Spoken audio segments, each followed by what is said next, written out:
kulan saacado badan qaatay oo ay maanta xarunta madaxtooyada filla Soomaaliya ku wada yeesheen madaxweynaha Jamhuuriyadda Soomaaliya mudane Shariif Sheekh Axmed ra'iisul wasaaraha xukuumadda federaalka ku meelgaarka Soomaaliya mudane Maxamed Cabdullaahi Maxamed Farmaajo iyo xubnaha guddiga ammaanka qaranka Soomaaliya oo ay ka mid yihiin wasiirka wasaaradda arrimaha gudaha iyo amniga qaranka mudane Cabdishakuur Sheekh Xasan Faarac wasiiru dowlaha wasaaradda gaashaandhigga mudane Cabdi Maxamed Abdidoon wasiiru dowlaha wasaaradda arrimaha dibadda gudoomiyaha gobolka Banaadir ahna duqa magaalada Muqdisho iyo taliyayaasha ciidamada qalabka sida ee Soomaaliya ayaa waxa looga doodayay howlgalkii ugu dambeeyay ee xalay lagu dilay hogaamiyihii ururka Al-Qaa'ida Usaama bin Laden madaxweyne Shariif Sheekh Axmed oo uu garab taagnaa ra'iisul wasaaraha Soomaaliya ayaa saxaafadda u sheegay markii kulankaasi soo dhamaaday kadib in dawladda Soomaaliya ay soo dhaweynayso weerarkii lagu qaarijiyay hogaamiyihii ururka Al-Qaa'ida Usaama bin Laden isagoo tilmaamay in fikirka adkaa ee hogaamiyahaasi uu ahaa mid dhibaato weyn ku ah shacbiga Soomaaliyeed iyo caalamkaba dawladda Soomaaliyeed waxay soo dhaweynaysaa howlgalkaas ka dhacay dalka Pakistan laguna bartilmaameedsaday hogaamiyihii Al-Qaa'ida Usaama bin Laden fikirka adag ee Usaama bin Laden wuxuu ahaa fikir dhibaato u keenay dadka Soomaaliyeed caalamka oo dhan si gaar ah saameyn xoogan ugu yeeshay Soomaaliya kaasoo keentay in ay ku soo qulqulaan dagaalyahana ajnabi ah isla markaasna la marin habaabiyo dhalinyaradii Soomaaliyeed kadibna ay ka dhalatay dadka Soomaaliyeed barakac iyo dil iyo maxaan ku yiraahdaa dhibaatooyin fara badan ay ka dhasheen sida aad la socotiina dadka dhintay waxa kamid ahaa waxay ahaayeen dad kala duwan waxa kamid ahaa wasiiro waxa kamid ahaa xildhibaano waxa kamid ahaa saraakiil ciidan waxa kamid ahaa ciidan waxa kamid ahaa shacab oo dhamaantooda siyaabo kala duwan loo dilay waxaan wada xasuusanaa dhacdooyinkii ka dhacay beledweyne oo ku dhintay wasiirkii amniga hore iyo rag badan oo kale oo heliyay waxaan wada xasuusanaa dhacdadii Shaamo waxaan wada xasuusanaa dhacdadii Muna iyo kuwa kale dhamaantoodna waxay ahaayeen kuwa laga soo abaabulay dalkaas isla markaasna xambaarsanay afkaarta adag ee aan soo sheegnay dadka muslimiinta Ameerika joogaanba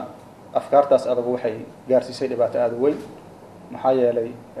diinta islaamku waa diin wanaagsan oo dhamaan saamaxaysa adduunka oo dhan iyadoo la kala diimo doon yahay in la wada noolaado marka waxayna keentay ugu dambeyntii colaad dadka muslimiinta loo qaado iyo colaad dadka muslimiinta dhexdooda ka dhacda sidaas darteed waxaan aaminsanahay tilaabta dhacday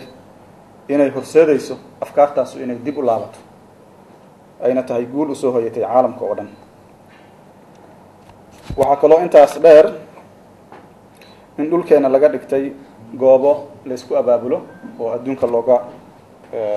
colaad iyo dhibaato looga sameeyo taasna ay keento dadka Soomaaliyeed inay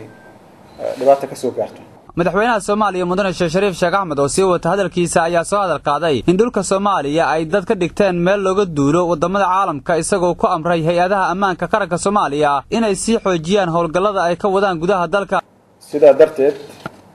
ayaan waxaan amraynaa howlgallada socda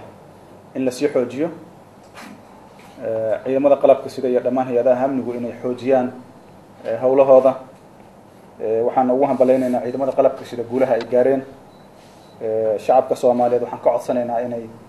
taageeradii aan kala go'al lahayn ay u muujiyaan dawladda iyo dhammaan qaybaheeda kala duwan inay sii xoojiyaan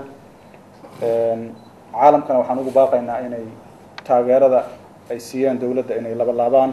si loogu guuleysto dhamaystirka howlaha dawladdu ku guda jirto madaxweynaha Soomaaliya mudane Shariif Sheekh Axmed ayaa dhanka kale saxaafadda u xaqiijiyay in ciidamada dawladda Soomaaliya guulo la taaban karo ka soo hoyeen weeraro ay ku soo qaadeen maleeshiyaadka Khawaariijta ee Al-Shabaab isla markaasna ciidamada dawladda ee ku sugan degmada Garbaharre iyo gobolka Gedo ku guuleysteen inay jab xoog dusha u saaraan kooxda Khawaariijta ee Al-Shabaab waxaan rabaa inaan idin sheego